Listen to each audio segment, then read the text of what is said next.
dancer. Don. Such an exciting week for us Impact fans, and especially the Impact UK-based fans. I think this is such a great announcement this week. Impact Wrestling Invasion. Impact are back. They are coming back in October to the UK. They're going to be at Glasgow, they're going to be at Newcastle, they're going to be at Coventry, and this is just super exciting. Was it 2016? I can't quite remember. I was at the last Impact showing of their tour in the UK, and I have pretty much been to every single one, and them coming back to me, this is so special, and this makes the wrestling calendar for us British fans amazing. We've got AEW happening at Wembley, which I'm going to. I will be going to this Impact Invasion in Newcastle. They're doing a similar concept of how they did the Aussie tour, and the Aussie tour was really, really good, just to add.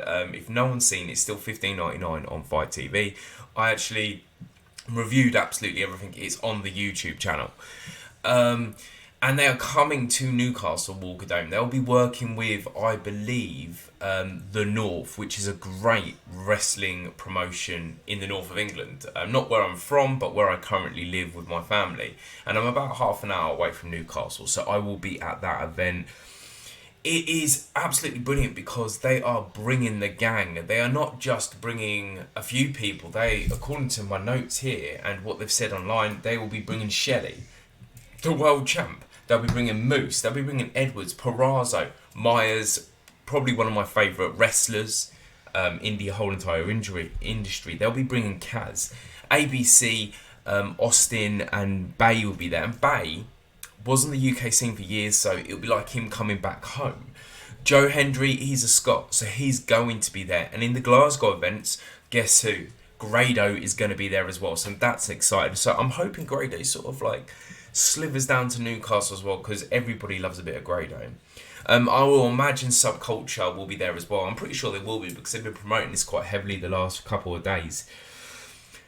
So this is the exciting news that they put out this week. Impact Wrestling is coming back to the UK, and the really great thing about it is, I love in the press article, they say this, that the UK has always been a big support for Impact Wrestling. And the amusing thing about the UK as a country in a whole, I was looking at these stats a few weeks back. Yeah, we love WWE, and to be fair, everybody around the world that loves WWE, but we have been very for the second or the third promotion as well.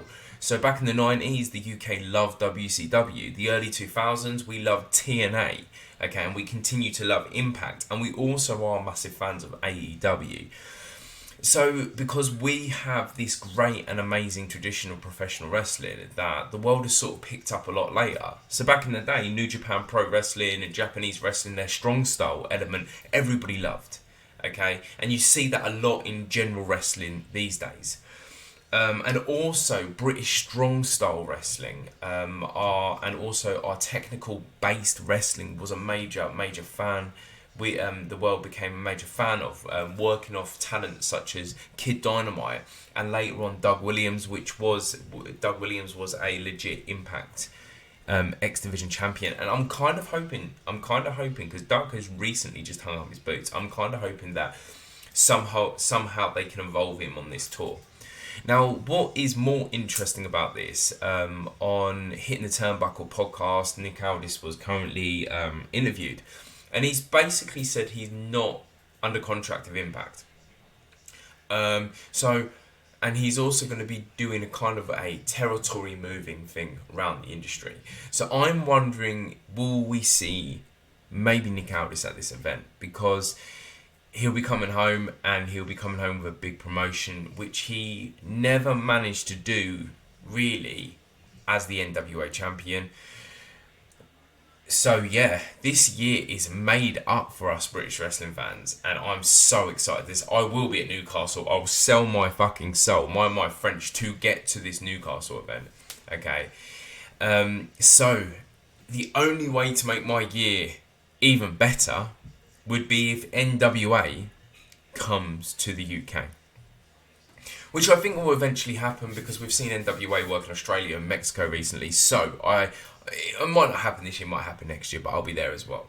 But yeah, super exciting news. And on that mark, this is the July 27th, episode 993, okay, Impact review show with Scholesy, that's me. So the excitement of a British tour brings us into the excitement of a great opening women's tag team match, okay, on Impact Wrestling. So we have the Brit Danny Luna, Subculture, we love you, okay, and we have Trinity for 2, the world champion, we love you, versus the Coven. The Coven, and do you know what, if you don't like the Coven, I think there's something wrong with you, because the Coven is absolutely a fantastic female tag team. In all fairness, I put them up there with the Inspiration when they came over. They're a tag team. They're not just two people put together, they are actually legit a quality tag team. And as I say this every single week when Taylor Wilde wrestles, the first knockout tag team champion. Now 2 weeks ago, we've got to remember that Trinity at Slammiversary beat Purrazzo with a submission to become the women's champion. Alright, and that's always got to be picked up on here. Okay, and last week the Coven made this major deal, alright, about why is Trinity getting all of this praise, alright? Why is she getting all of this praise? And is she really the Glow? Is she really this? Okay, and they were just fundamentally pissed off because they lost their tag team belts to Masha and Killer in an absolutely brilliant match, in all fairness. And this is where we are. The context is built. The story is built. We can see what's happening. Impact Wrestling, I say this every week, great story fucking tellers. Now, it starts with an interesting concept. It starts with Trinity and King in the match together, starting the match together. Right, if we actually rewind a little while ago back, Trinity and King have met this year already, and they met on Trinity's debut in Chicago. And what we see here is we see a beautiful concept of speed and ability and power. Okay, we see both of these wrestlers, alright, actually showing how good they are. In a few seconds this is, but what happens is King fails to speed, which is Trinity's speed, because she is so good in the ring. Luna comes in very quickly. If we know anything about Luna, powerlifter, strong, beast, mate, a beast. Alright, if you don't know anything about Danny Luna, wrestling fans, just check out what she's done in the UK. Just Google Danny Luna or Google what she did in NXT UK and so. And the crazy thing about her is that she has this beautiful ability to have speed and power. And not many wrestlers can have speed and power. Okay, I can probably name about one off the top of my head comes to Jonathan Gresham. His speed and power actually wins him matches. And what happens with this bit, we see Luna doing her business, doing her power concept, right? And we do see the Coven take over quite quickly. And with the Coven, when they take over, all right, is you see this really attractive concept of tag team wrestling. We see King at this point, round about this King at point this to doing a stalling suplex, was actually pretty. She does a brilliant one, to be fair. Okay, and we see both of them taking over. We also see a double choke, Taylor Wilde choking Luna on the ropes. We also see King be choked on the ropes. Okay. We see King do a couple of kind of sidewalk slams. I can never remember that particular moveset. Alright. But as I said, we are seeing the tag team ability take over at this particular moment. And it is absolutely fantastic. It's absolutely fantastic. But what happens is, as the tag matches move on, as stories move on, there's a beginning, there's a middle, and there's an end. We see a great suplex. Okay, great suplex by Luna. Alright, such a top talent. I hope she actually signs with Impact on a full-time basis, because she has the ability to be a champion. She has the ability to face Trinity at some point and be a legit champ. Her powers are currently in the subculture. They are the tag team champions. And we see, as we move on, we see Trinity hit this absolutely amazing crossbody. Okay, then we see a huge move by Trinity. I can't remember it, and we see Trinity pin. And I'm not sure if it's going to cut this story short, but I think you can see a lot coming off this match because of the power and the ability of all the wrestlers. And what is the most important bit of this match, and I'm sorry, it isn't the Coven, it isn't Luna, it's what happens at the end. It's what happens at the end when Deonna Purrazzo comes out face to face with Trinity. Doesn't need to say much. Okay, keeps it short, keeps it sweet, keeps it passionate, saying, I want my rematch. And we will see that rematch at the next pay-per-view. Moving quickly. We see Lio Rush's segment backstage with Moose and Myers. And basically, Myers' perspective is very honestly this. He goes, who you aligning yourself with? Lio Rush says, don't want to make friends, blah, blah, blah. Bully Ray comes in and said, being his angry self. And Leo's basically of the perspective, why do you trust Bully? And Bully goes, I trust them, they trust me, this is how we work. Leo continuously says, I'm not going to make pals. Bully says, mate, you got to the end of the show to tell us what's going down. You align with us or you're against us. Super cool. Super enjoyable. I can't remember how it goes in this sense. We move into another sort of like backstagey bit with Dirty Dango. Dirty Dango is explaining his relationship with Alpha Bravo being his new security guard. He's also explaining there's actually a really funny bit where Dirty Dango goes to Bravo, how long were you in Vietnam? And he goes, I was on holiday there for about 6.5 days. And then sort of like Dirty Dango changed it up and says he was there for a week. Alpha Bravo. Trying to make him sound a lot more harder than he actually is. Because if you remember Bravo, it was just, it was pretty much Taya Valkyrie's sort of like, Taya Valkyrie's kind of sort of like assistant. Nearly married Rosemary, Courtney Rush. It was super funny. And Dango got this great ability to be a fantastic actor as well, Dango, man. And he's basically talking about taking Santano's daughter out, what she particularly likes to eat, and he makes it sound a bit sort of like corny, a bit dirty, a bit cheeky, and it is a super fun bit. Anything Dango does, I'm enjoying him. Hated him in WWE. I'm addicted to him in Impact. Anything Dango does can make me happy. We move into a really amusing and interesting match when it comes down to it. We move into the loser leaves Impact match. Now, this match is funny. I'm not going to lie. I like Swinger. I like Ziggy Dice. I like Ziggy Dice a hell of a lot. And I like him a lot more some previous comments he's made about issues with mental health and stuff like that. And when that fan at one of his events attacked somebody, and I like him even more after this because he came across quite caring for the fan and worried about their mental health and that they had a mental disability and stuff like that. So Ziggy Dice, for me, is up there, okay, in professional wrestlers. Love him, respect him. Ziggy Dice comes out pushing Swinger, then Ziggy Dice runs back, right, and comes out to his own entrance. Them two, it's like a mentor versus sort of like master sort of like gamble, and it's quite amusing. It's sort of like the finger pokes of doom continuously happen in this match, and we see a bit of hair pulling.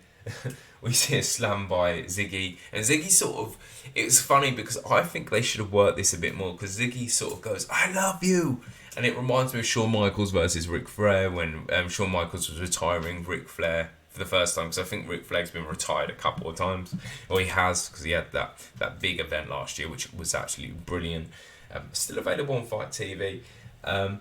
The ref, Swinger goes, just count me out, ref, I'm done, I'm finished, it's your time, kid, and all of this sort of thing, and Swinger puts him in the, do you remember Andre the Giant came out on them, that sort of like, that little mini ring, back in the day at one of the WrestleManias, I believe it was, and Swinger comes out to that every single week. Ziggy's pushing him sort of stuff, and Swinger puts him in that, and basically at this point double crosses Ziggy and pushes the little trolley thing a bit too hard, rolls him in, gets the pin, all right, and Ziggy is leaving Impact Wrestling. Which I'm gonna say this: Ziggy, man, good luck to you, brother.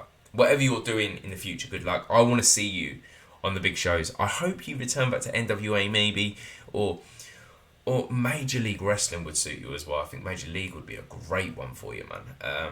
And Swinger gets it. So Swinger is going to get a title shot at some point. And this is super bloody exciting. All right. Swinger, man. Swinger's getting a title shot. And I absolutely loved it. Love this match. And it moves into another sort of like backstage bit. BTI, Euler and Joe Hendry beat King and Gene in a tag match. And it leads into a triple threat that's going to happen next week. Anything to do with this media title stuff, I buy into. Buy into, because it is just good quality stuff. It's good, exciting stuff. And it's always worth watching. I would love to see the Digital Media Championship being made bigger, all right, being made more powerful, being made more interesting. I would love to see a lot more people involved. I loved it when Myers and Cadona sort of like led it off at the start. I would love to see some of the ladies jumping in there. Giselle Shaw, man, that would be a good one. Put Giselle Shaw with this digital media, because it's kind of been agenda. Because you remember, Jordan Grace was our first digital media champion. And we move into a Giselle Shaw versus Masha Slamovich match. And this is a good match. Lots of surprising elements to this. Okay? Lots of surprising elements to this. And the reason why it's surprising more than anything else is Giselle Shaw had 100% control of this whole entire match. Now, Giselle Shaw in the Aussie tour faced Deonna Purrazzo, and I honestly said this possibly could be my personal match of the year. It sort of lost that ranking after seeing Trinity versus Purrazzo, but the reason why Shaw versus Purrazzo was so good to me was I don't think people quite realised how good Shaw was. Anybody in the UK scene, we watch Red Pro, and seen Red Pro, we knew how good Shaw was. We knew she had the ability to be the best.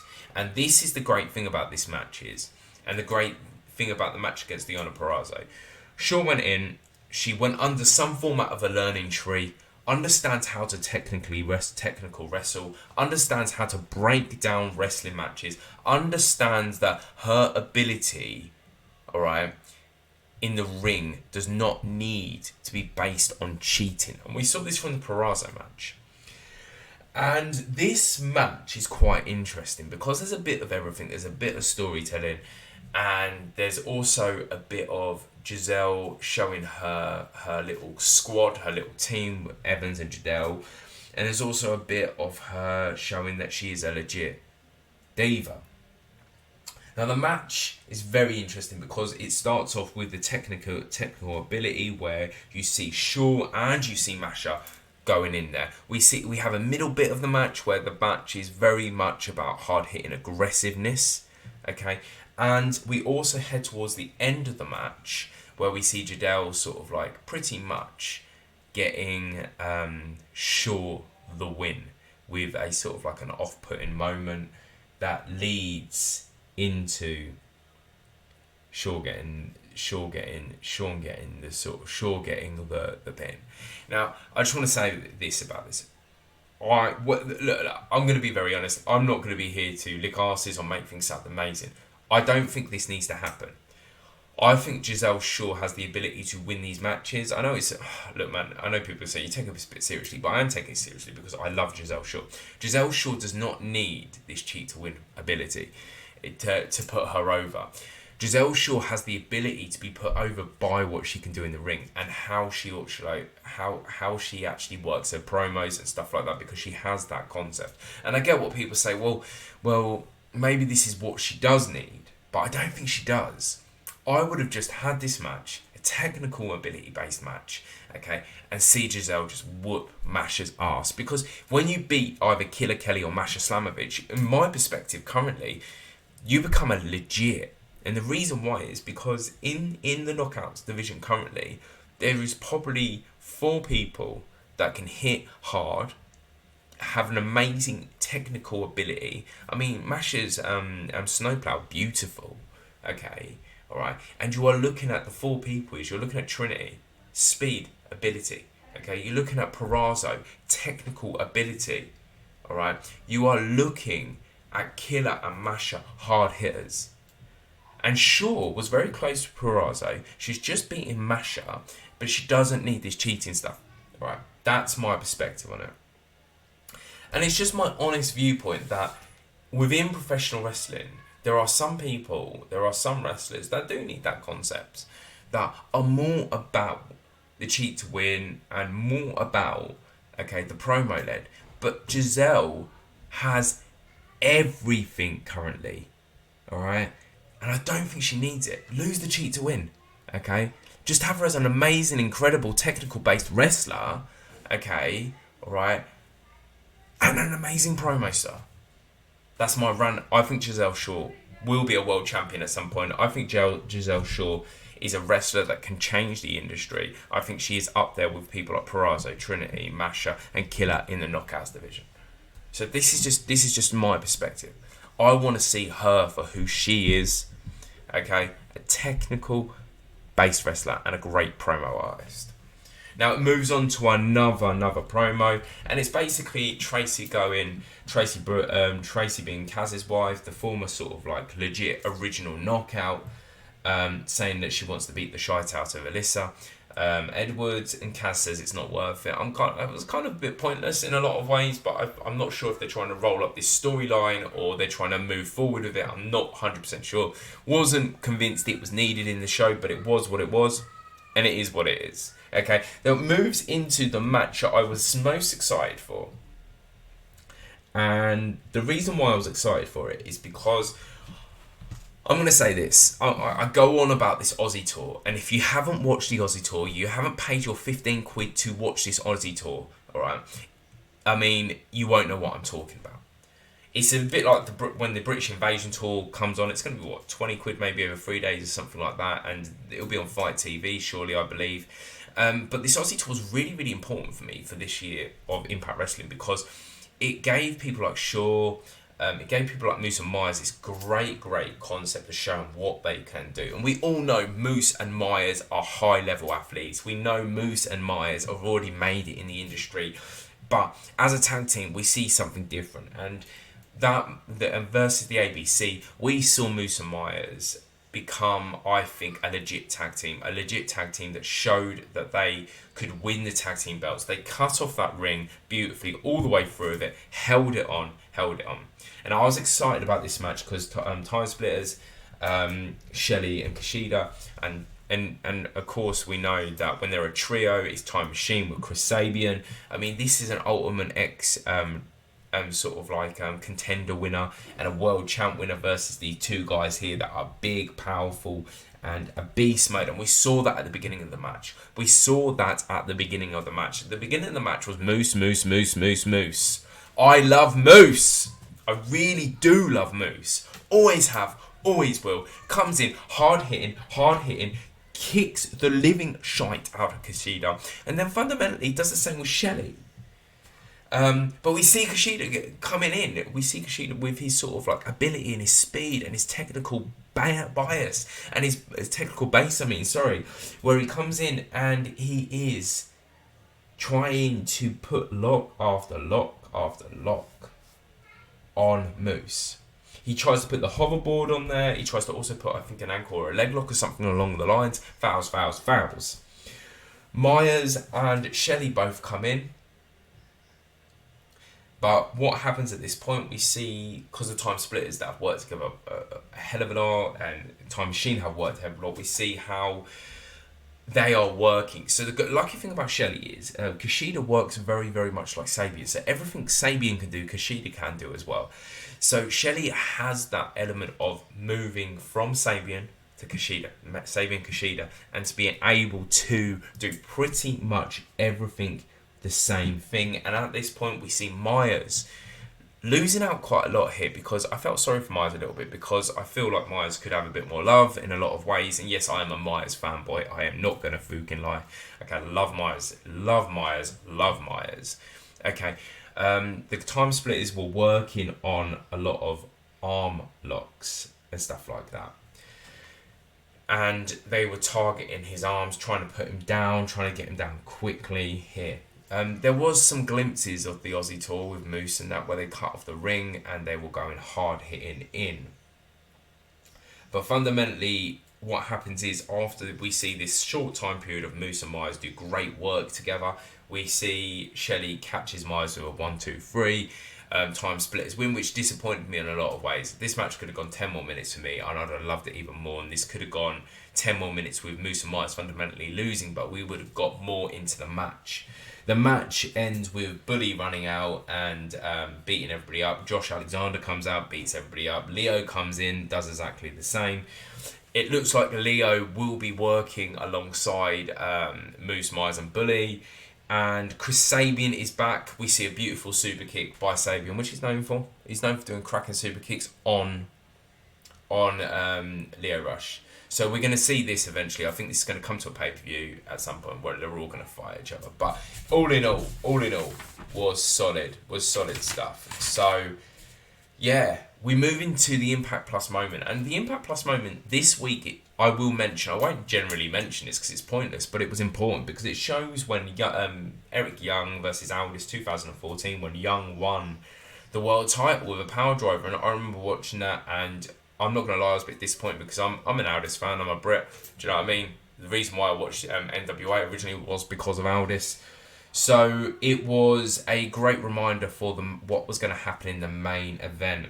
Now, I go on about this. I went on about this last week. Alan Angels will be an X Division champion at some point. Might even be the world champion at some point in Impact Wrestling. I truly believe this, and he is being put with the right people to mentor him in his future. So on BTI last week, we saw Heath come in, give him a little cheeky attack. Alan Angels went down. Alan Angels' promo this week was so good.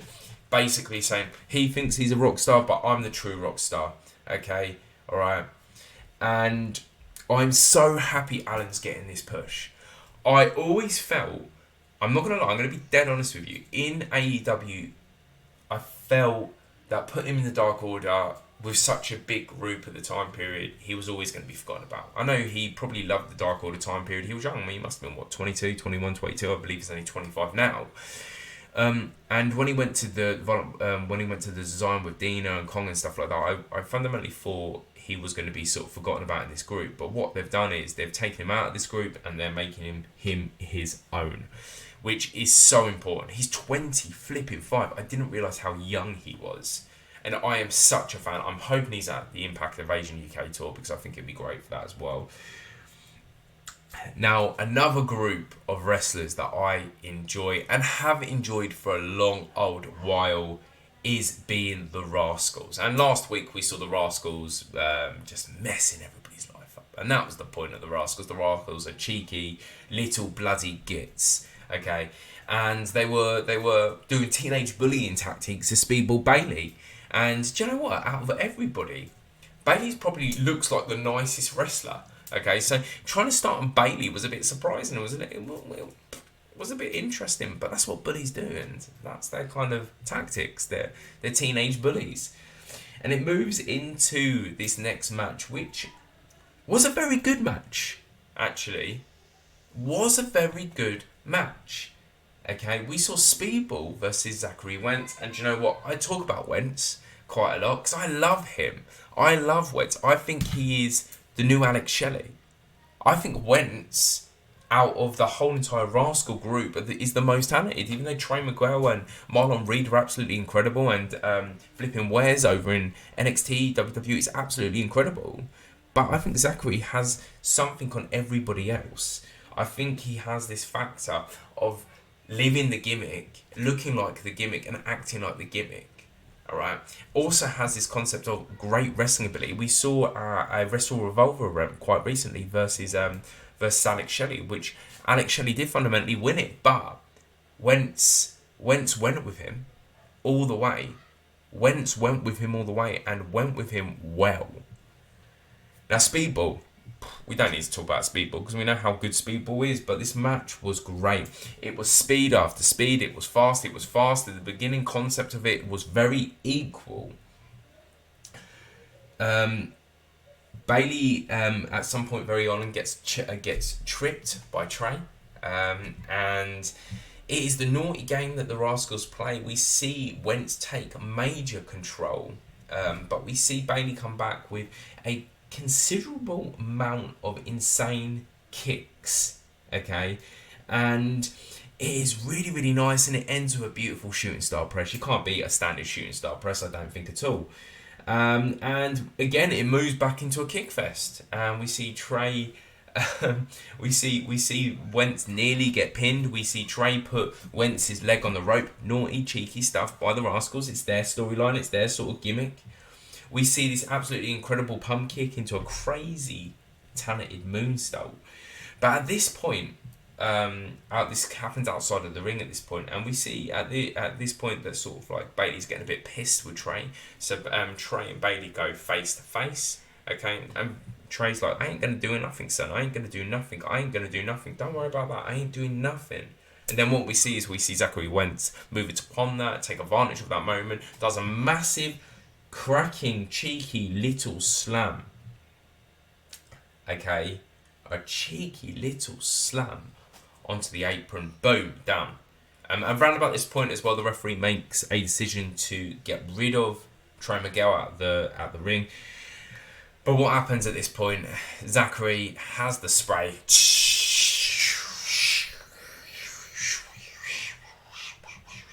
in Bailey's face, DDT, Wentz wins the match. Great match. It was a great match. It was just a great match, in all fairness. It was a great match. The good thing, I will say this honestly now, and I think this is the interesting thing about Impact Wrestling. I think Impact Wrestling has some of the best future talent, current talent, and older talent in the business. Alright, I think the only other promotion I can say that about, that I think so consistently about their roster, is NWA. Because of guys like Trey Miguel, Zachary Wentz, Alan Angels. Who else have we got going here? I'm just trying to think in my head. Them three guys that come off the top of my head, all of them are absolutely amazing. And then you have like guys like great veterans like Eric Young that's come back. We have Kushida, we have flipping Sabian Shelley, alright, and so, alright. And then we have the women's division, which is stacked of Killer, Masha, Perazzo, Trinity, and so as well. Okay, and Giselle Shaw. This is one of the best rosters in the industry. And this is why people need to be sort of like watching this a lot more than it seems like it is currently. It's kind of disappointing looking at the ratings and stuff like that, because I think Impact is a hidden fucking gem. And it's interesting because I was listening to Conrad Thompson talking with Jeff Jarrett about this, and about how you move forward the promotion. And Jeff Jarrett kind of thinks there needs to be a major change of name, maybe. But Conrad basically says this is a hidden gem in professional wrestling. And this is a hidden gem in professional wrestling. And yeah, we move to the fucking main event, people. The main event, I'm going on, and I apologise, I'll speed through this as fast as possible. Okay, the main event is big to us Impact fans. Eric Young, been gone for 9 months. I don't know what he was doing, really. Rumour is, a lot of people say that he was at Connecticut, just chilling in WWE. Thought he was going to get a bigger opportunity, but Vince McMahon came back on creative, and he kind of didn't want to do it anymore. So we waited for him to make a return at some promotion, and he did at Impact Wrestling Slammiversary. And the thing about it is, these two wrestlers are two former Impact World Champions, first point. Both of them were in a group together that were heavily dealing with the main event Mafia back in the day. And we've also got to remember Young put a stop to Aldis's title run after 112 days with a beautiful power driver, as we saw earlier in the show. So this match was going to be good, whatever happened. And we also know that Aldis is not with the promotion anymore. That's what he says anyway. Okay. So this match was always going to be good. And the great thing about both these wrestlers is they sign up to the concept of tradition and technical ability. And we see what in whatever promotion Aldis is in, he truly believes that he should be in charge of what is happening. Alright? And he truly believes that he should control everything. Hey Mary, it's my niece. She's watching. And this is what this match offers. This match offers a very, very, very good technical ability based match. So it starts off with a great collar and elbow, moves into wrist locks. We see a headlock by Aldis. We see more headlocks by Aldis. We see some really classic technical ability. We see Aldis gaining some control by taking it to the floor, putting it into a headlock, but it doesn't last for very long. They move outside to the ring quite quickly, and we see that classic move, as the commentator says, what Fit Finlay did back in the day, where he basically wraps you up in the apron. He did that to Young. And Young also gets whacked off the ring posts. And this is a lot of the kind of concept of how Aldis got big originally and how he got big in NWA. We see this absolutely brilliant, suplex again by Aldis, and it looks like Aldis is taking high control of this match, but there is moments where you see Eric Young do a lot of rope running, sort of like coat hangers, lariat sort of stuff, and there is a moment where you really think Young's lost the match, and you're thinking, I'm not sure what's gonna, I'm a bit confused what's going on. I thought this would be very much a Young sort of match, and when Young is specifically put into the Kingsland Cloverleaf, you think he's just lost it. You think he's just lost the match. He gets the ropes eventually. Aldis gets this absolutely amazing, you don't see it often happen actually, a bell slap. Basically reversing a belly to belly Eric Young's doing, but it fouled because Eric ended up getting the belly to belly. Young again fouls a drop kick, moves into a Kingsland Cloverleaf, and the match sort of rolls up with Young hitting a power driver, 2014, sort of reminding what everybody that's about, and Young wins the match. But what was more important, it wasn't actually the match, and the match was great, it was fantastic, was what happened afterwards, because storytelling, that's what Impact Wrestling's about. Okay, alright, the storytelling was Dina and Kong running out. We see Kong hit, I believe, 3 choke slams. Dina hitting his move, and Dina sits on Young disrespectfully. So if you remember from Contacts, Violent by Design, Young convinced Dina to portray Jake something, move over to the dark side sort of thing, and it looks like this story's going to carry on in a different format. Now this episode, okay, is a consistent good episode by Impact. It has everything you want. It has storytelling, it has great wrestling, okay, and it's just exciting to see Impact coming back to the UK in October. But listen guys, I've gone on for far too long. I should try to cut this down, I reckon, because I just talk and get excited and go off on sort of tangents. But listen guys, alright? Impact's come to the UK. This episode was great. We have the multiverse coming up. We have Emergence coming up. We have so much great wrestling in August. I can't keep up. We have AEW all in. We have NWA. We have loads of stuff, man. Wrestling has a great concept currently We have so many good promotions. We are lucky. So listen, guys, thank you for listening. All right, and we will talk soon.